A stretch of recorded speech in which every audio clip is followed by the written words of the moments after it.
They followed the sound of the voices. By the time they reached the clearing, they found at least 6 or 7 men there, all standing in a semicircle. Someone had parked his car just so and flooded the space with his car beams. The low-lying light cast the men's faces in ghastly angles, their cheekbones and chipped teeth upturned in wicked smiles of accomplishment. Bickford was the first of his little quartet to reach the clearing, Olin right on his tail. The heavy scent of wet earth and male sweat slinked through the small crowd. By the looks of things, Bickford could see the arrangements had changed. The rope and pliers were no longer needed. They were too late. All the other men stood over an open, shallow grave, and lying at the bottom of it, 3 young men, 2 white and 1 Negro. All 3 had been shot dead, their bodies oddly contorted, their faces grim vestiges of youth and hope extinguished.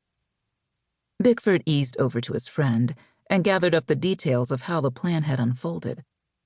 According to his buddy, some folks had gotten impatient. Guns this time, instead of rope. The blue Ford station wagon the 3 men had been riding in will be burned and disposed of over at Bogachita. The other men stood around, holding conversations, laughing even, and grabbing a smoke. One man stood at the edge of the circle, pointing a brownie camera down into the grave and snapping pictures. There was a new man in their midst, because Bickford heard gagging and vomiting against a tree behind him. Probably someone who'd never seen a dead body, or the way Mississippi handled rabble-rousers and nigger lovers.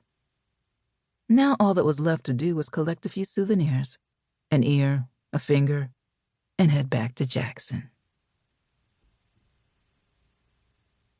Part 1. Leaving Jackson.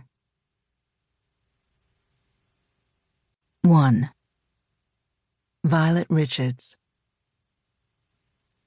My oldest sister Rose had been dead for almost 8 years, and still, she was bossing every part of my life like she did the day she died.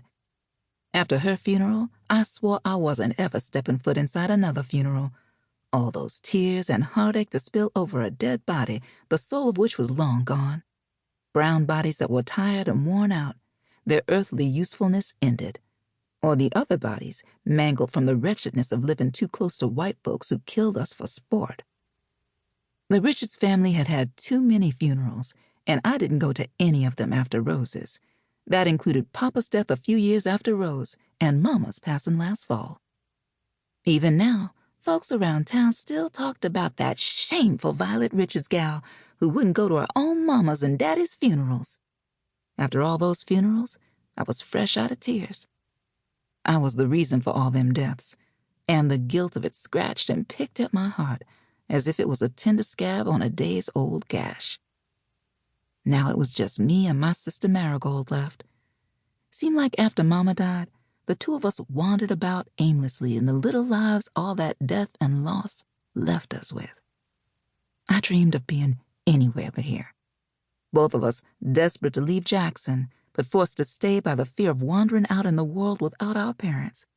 Even as old as we were, losing both Mama and Papa had left us barely holding on. Death can cut you like that.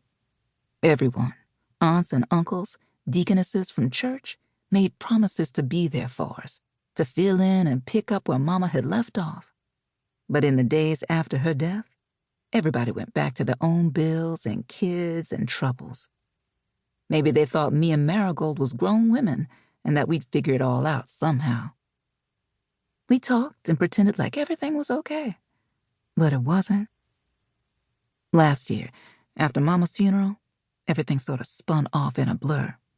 There was the house full of people sadly shaking their heads and speaking quietly about how there was no finer woman in all of Jackson, but Mama's upstanding reputation among the neighbors and friends wasn't enough to dull the swollen pain of my having contributed to putting all those people I loved, Rose, Papa, and Mama, 6 feet under.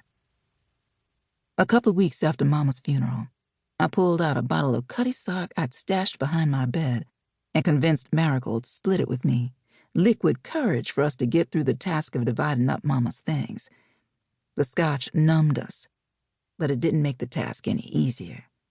Marigold kept Mama's Bible, with its